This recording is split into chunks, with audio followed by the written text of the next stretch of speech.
What are some cheat codes you've found in the game of life? Several times in life, I've cold called a company to confirm my interview time.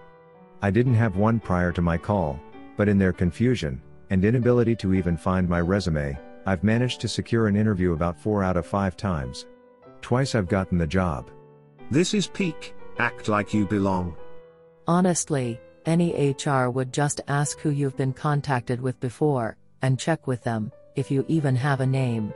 Exactly. To be honest, if a company's HR department is so unorganized/incompetent that they couldn't figure out if they've contacted you, I'm not sure you'd want to work for them.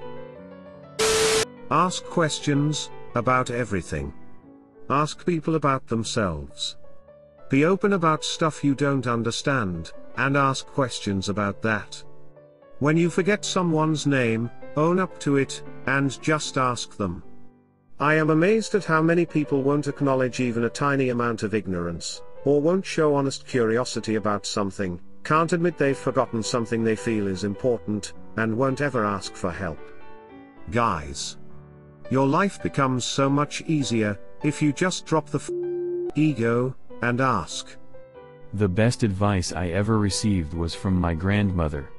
I was a talkative child, and would ask questions non-stop. When I apologized for asking so many, one day she looked me straight in the eye, and said, "Never. Stop asking questions."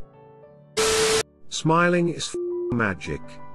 You can hear a smile through the phone, and of course people can see it on your face. People often return a smile with a smile, which spreads positivity. Smiling can actually make you happier, which is a nice feedback loop to be in. Fake it till you make it. Smiles and confidence will open doors for you in life. When I was in my old 500+ person building, I kept a stack of papers on my desk. When I was bored, or got tired of sitting down, I'd get up, grab my stack of papers, and walk around. I called them my walking papers, and did this for months. Got a lot of head nods, and not one question the entire time. People always assumed I was on an important mission, but nope. Not in the least. P.S. Worked on the executive floor/wing, too. My friend is a janitor at a pretty new school. Not much broken stuff, so on his downtime, he walks the building rather quickly with whatever tool he decides. The teachers and staff always think he's going to fix something. Lol. I work at a steel mill, and do the same thing when things are slow on day shift. Nobody is going to question or follow the guy carrying a shovel. Take a $1 bill, and flip it over. Now tape a $5 bill, and tape it to the end of the upside down single with as little tape as possible to make it secure. Now feed the $5 bill into a change machine. The coin machine reads the 5, gives you quarters, then reads the upside down single, rejects that, and boom, you got yourself a felony. This is the caliber of post I was expecting. Actual cheat codes. Not, be nice to your family and, surprise, they won't hate you. Thank you. I'm glad I didn't know about this as a kid/teen. I would have done it till I got caught. Now I'm like, I'm not gonna be a 31-year-old dude who catches a felony over $5 in quarters. My friends would never let me hear the end of it. No one stops a guy or girl carrying a pizza. It can get you backstage to concerts. I've always wondered, what exactly do you do once you get backstage? Eat the pizza. My dad worked as a line mechanic, and kept his hard hat into management in his trunk. I asked him why, and he said you can go anywhere with a hard hat and a tie. Also, I delivered pizzas, and although I never delivered to a concert, security was incredibly lax. When I needed access to areas that were restricted, there was actually a delivery though. So deliver pizzas in a hard hat and a tie. Got it. Underpromise and overperform. Say you'll achieve less than you think you will, and then do more, and everyone will be impressed. Works well at a job. My boss does a good job of keeping track of what you've been able to do in the past, and always asking for more than that. I get that he's trying to develop his employees, but it's annoying not getting credit for 95% of a project because. But, you already knew how to do that. I always tell my girlfriend to be ready for 2 minutes of terrible sex. Oftentimes, I make it up to 4 minutes of just bad sex. Ma man. You don't have to always give away the recipe. By that I mean, don't over-explain yourself. If you can't do something, 9/10 times it's okay to simply say, unfortunately I'm not able to do that, can't swing it this time, etc. You don't have to go on and on about why, or make up reasons, and list them off. Over-explaining just ends up looking more suspect than simply being clear and concise. I like this one. I have found myself making up elaborate stories to explain why I couldn't attend an event, or something. Just be brief, honest, and to the point. Sorry, I'm not gonna be able to make it to your party, because of my crippling social anxiety. This is really great advice. Never thought I can just say, I can't without giving any reason. No. Can be a complete sentence. Can you come to this thing? No. When married, don't stop treating your significant other like you did when you were trying to win them over. It is a great way to show them you're still as infatuated with them as you were when you first met. Been with my wife for 12 years, married for 8, and got 3 kids. I hit on her constantly. I think it helps a lot, but it helps more knowing what you want, and what they want. When you work together as a team, and take that approach, it tends to work better than constantly chasing the butterflies from the early days. I would gladly trade butterflies for being content and comfortable any day of the week. Date your wife. Or someone else will. Well, that's a lot less crude than my motto. I keep my husband's balls empty, and his stomach full. The correct response to any compliment is, thank you. You can then follow it up with a comment if you'd like to continue the conversation. If someone likes your dress, thank you, it has pockets.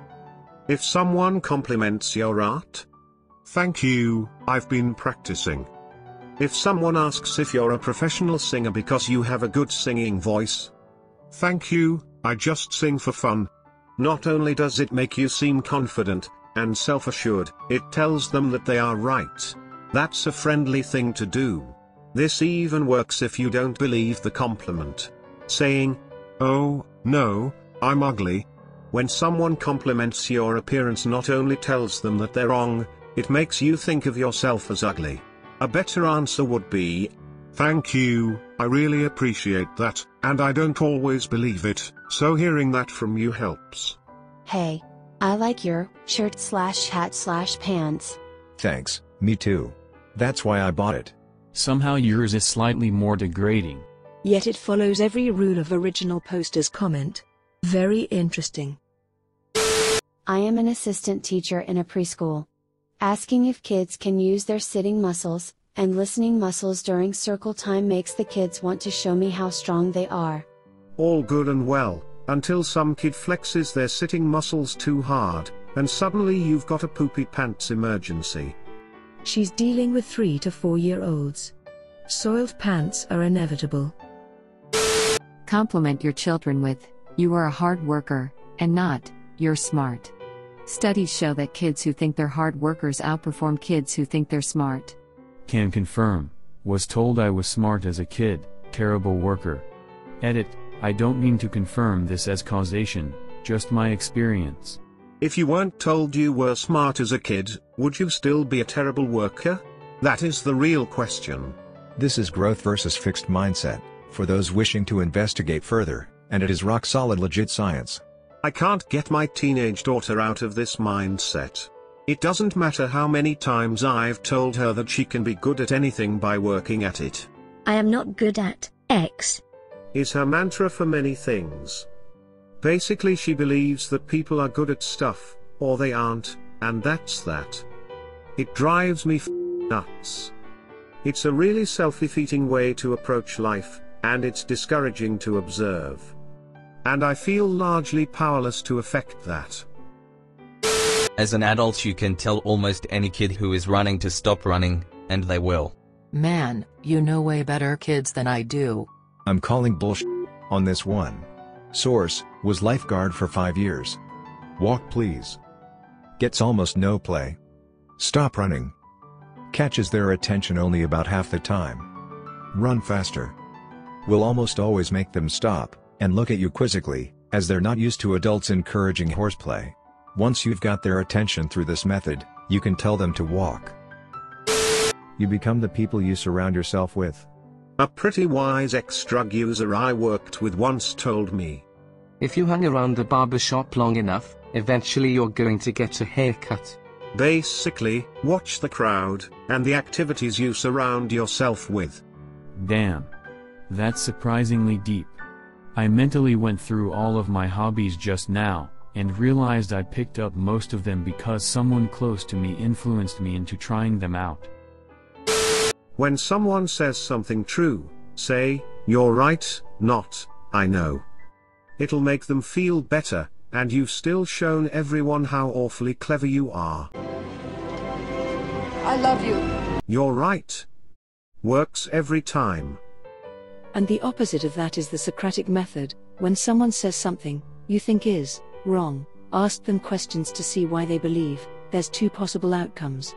They end up explaining it via some contradiction or ridiculous assumption, and the belief probably was wrong.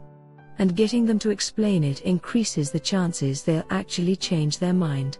They actually do explain it, it makes sense, and I learn something new. Either way, it's important to remember that a good definition of rational is trying to prove yourself wrong. If we want to make smart choices and have accurate beliefs, we have to challenge ourselves and at least try to weed out all the wrong beliefs before they become dumb choices. If any website offers a percentage coupon code like 10% off, try higher values like 20% off, they often have them. Yeah. I'm going straight for 100% off, and working my way down from there. Try 200% off, and see if they'll actually pay you to take their product. 300% off, and a blowjob. Also, if you leave something in your cart and give your email address, they'll usually send a coupon. I got 30% off my bed and 60% off my art this way. You just have to unsubscribe later. This worked for me with Walmart a few weeks ago.